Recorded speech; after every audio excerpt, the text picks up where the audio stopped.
A couple of weeks ago, I showed you the completed 1x5 foot end scale project layout, and in today's video, I'll show you how I got the structures installed, the track ballasted and weathered, all the scenery materials added, as well as those final details put in place on the layout to get the layout to this finished state. So anyway, let's get started. So one of the things I had to do to finish up this layout was to get the last structure built and installed. And to do that, I used two kits from Late Night Hobbies that are a simple concrete warehouse kit, and I combined both of those into one larger structure. These kits that Joey made at Late Night Hobbies are laser cut kits, and they're really easy to construct. He did a great job on how he designed everything, so everything fits together very easily. All the inside parts of the windows are on one sheet for each side, so instead of installing one window at a time, you put the whole sheet in there and all the windows are installed at one time for that side of the structure. So everything is just really easy and quick to assemble. So the first part of the process was just getting all the various wall panels and everything cut out of their wooden sheets so they were ready to put together. I test fit everything to try to figure out exactly how I was going to arrange things.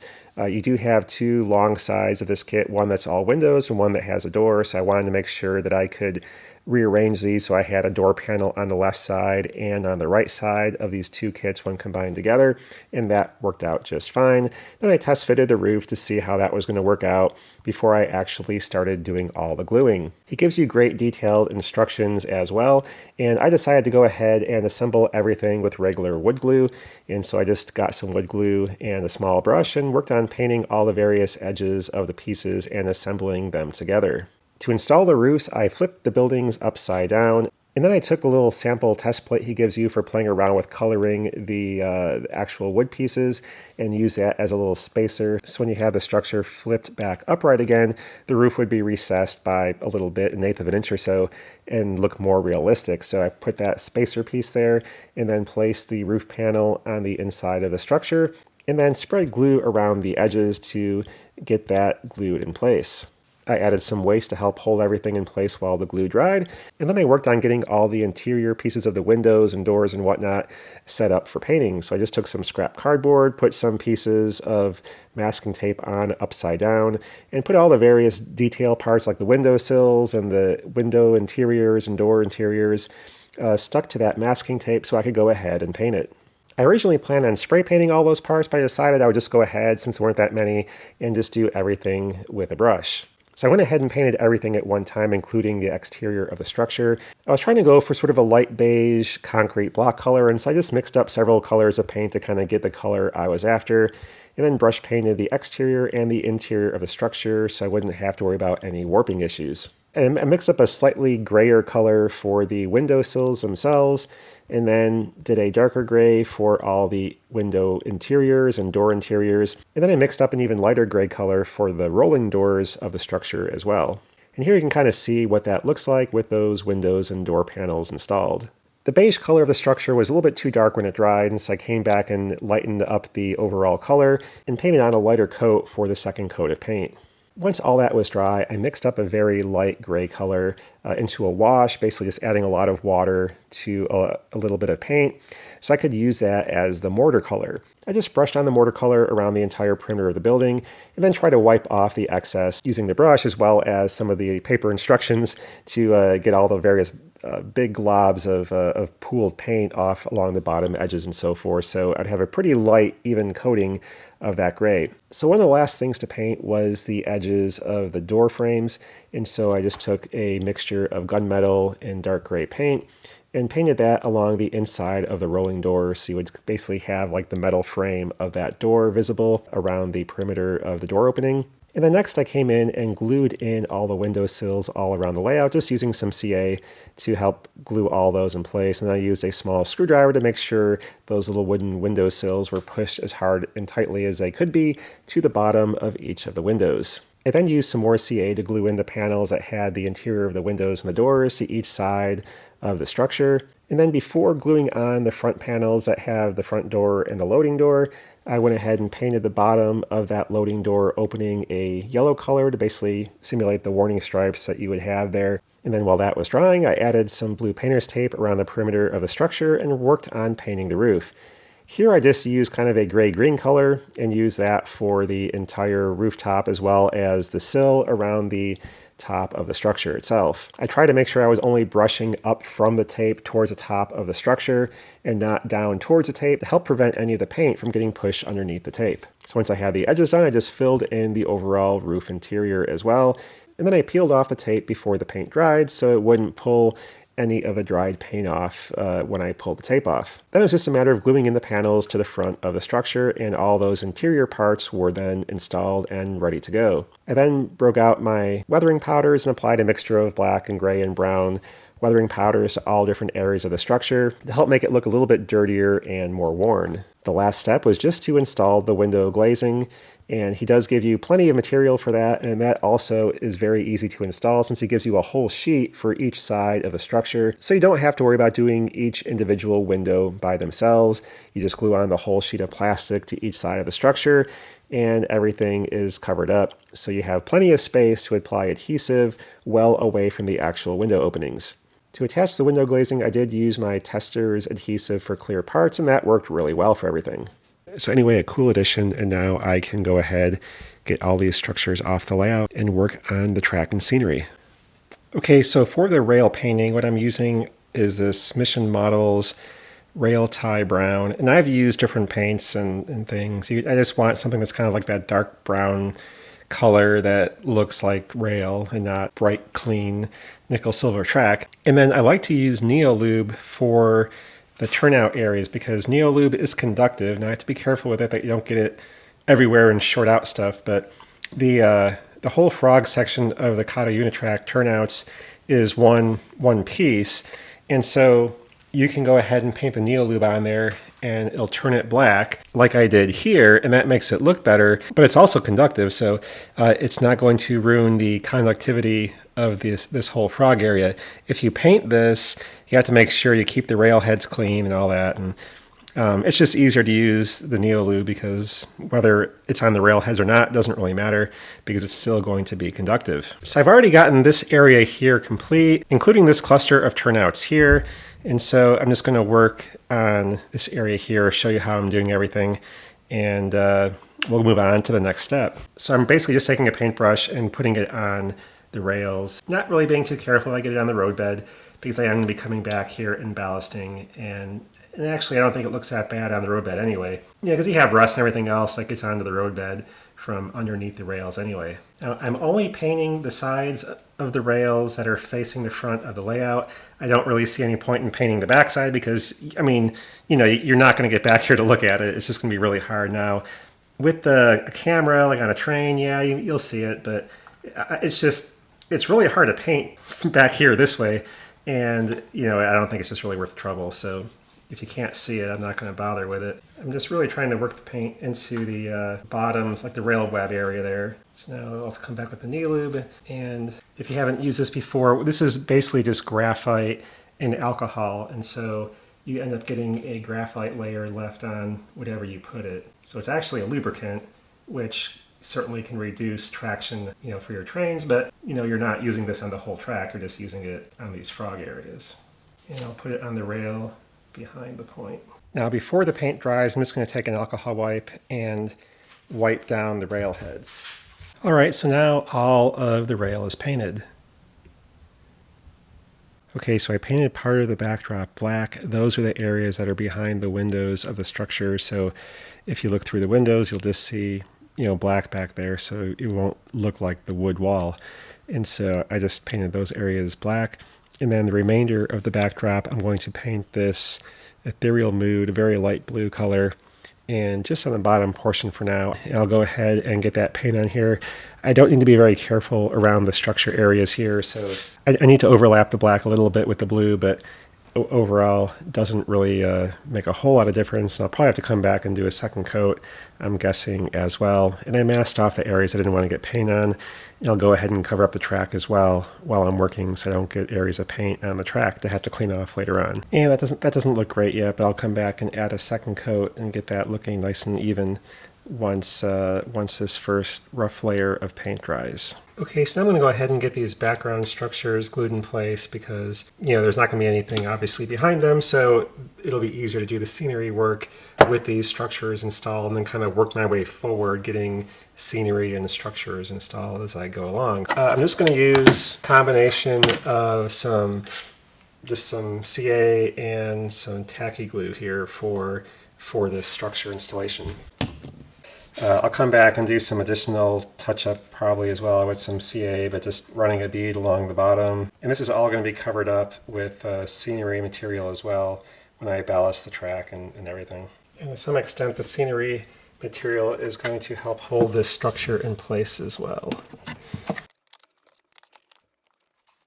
But that'll dry clear. I'll come back probably, and if I need to fill in some gaps along the backdrop and that kind of thing, I can do that. When I do all the ballasting along here, all that glue and ballast will really anchor the structure in place, and that will be more than adequate to hold everything. For this structure here, I'll do some CA on part of it here, probably along this roof line. I'll do tacky glue on the bottom. Glue to the side here. And the last is my retaining wall piece is going to go along here. I think I'll just use a whole bunch of tacky glue.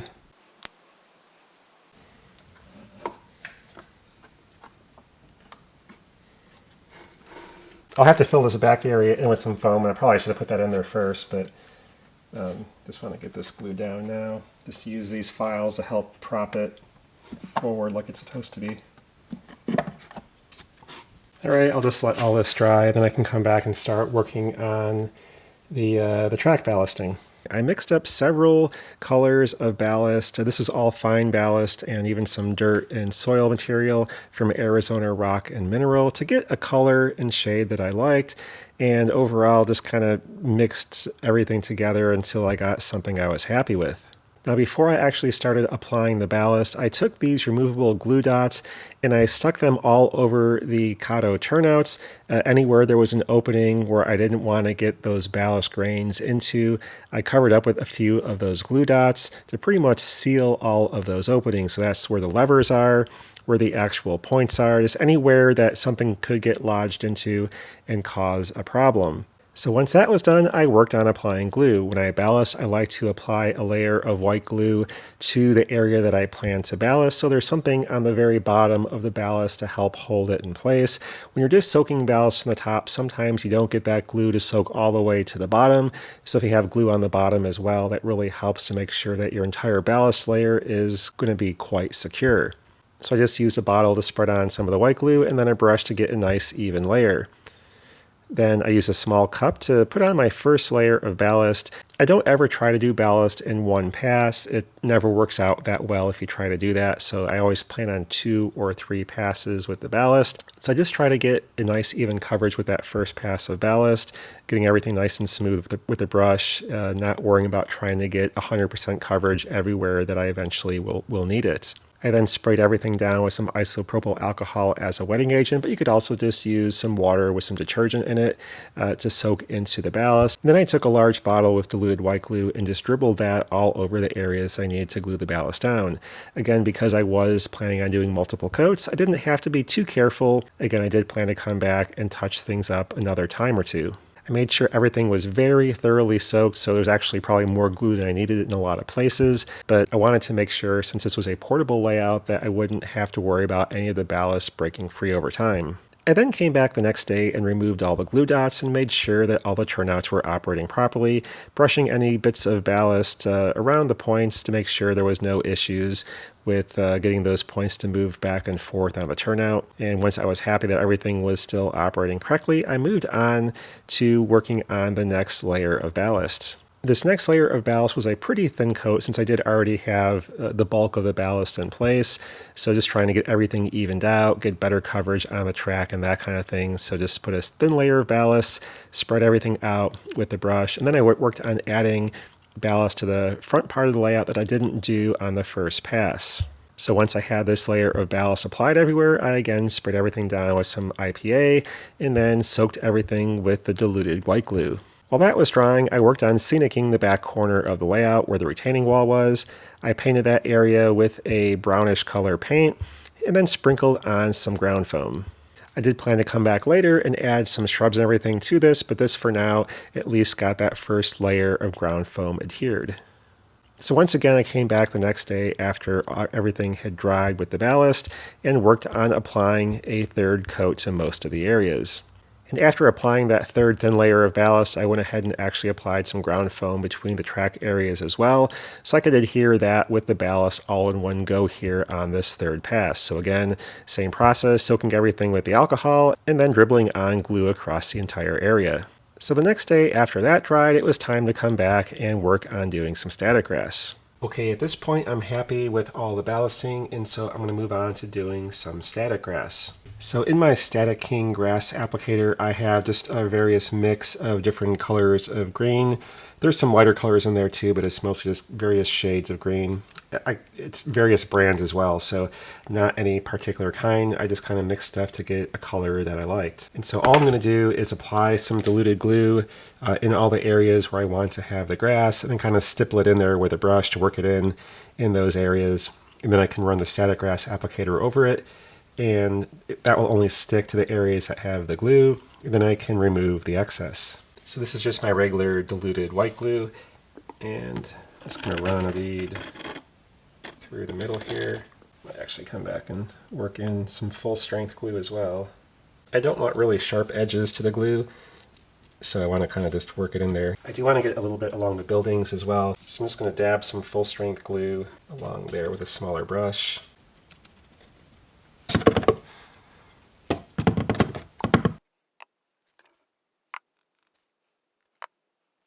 Okay, I'll get some of this loose stuff off right away with a clean vacuum. That is, I mean, the only thing in here will be the grass, so I can recover it.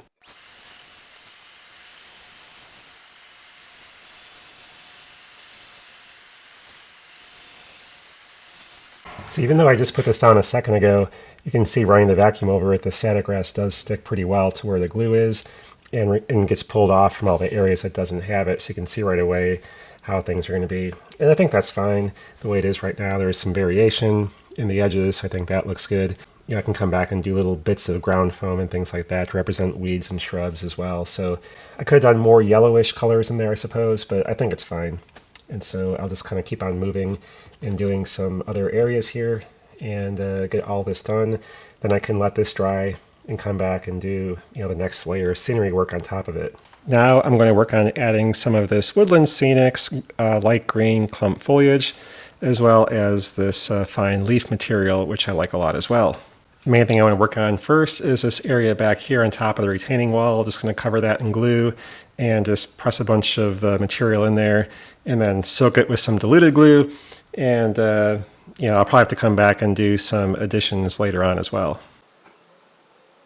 I think at this point it might be worthwhile to try to glue this building in place and get this area of scenery done. So anyway, you can kind of see what the scenery is going to be like with those structures and everything in place over there. This one over here, I have to apparently touch up the sky there. I'm going to go ahead and get this structure glued in place and do the scenery around it. Just using some tacky glue and some CA here along the front edge. Get that pressed in there. Add some weights, make sure it doesn't move.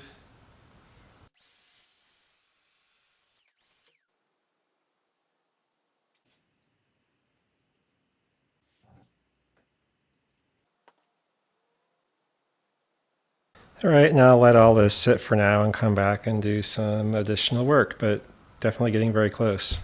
So now that everything is about done, one thing I want to do is take some of my pan pastel weathering powders and apply those to the track area to kind of dirty it up and blend it in a little bit. You know, there's different color variations here. I can kind of use the darker shades of the powders to, you know, make it look just, there's more oil stains and just things, grease stains, things like that, and give it just an overall darker, dirtier look, which I think will look a little bit better overall.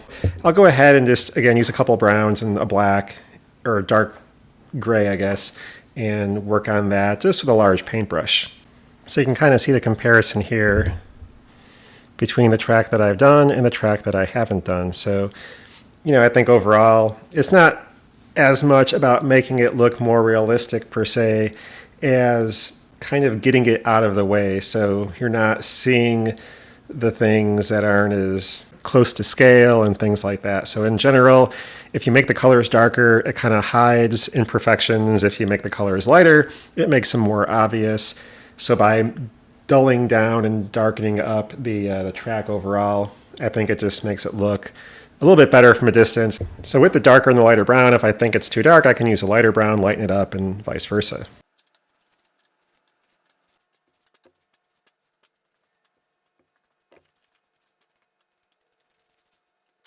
Okay, so I have most of the buildings attached now. Those are glued down. I can take the weights off. The last structure to glue down is this one right here. Again, just using more tacky glue. I'm using it because there's a lot of different materials here and it just tends to stick to everything pretty well. Now the one thing here I have to be sure of is that I have the spacing correct so I can actually have boxcars clear both sides and not hit the structure.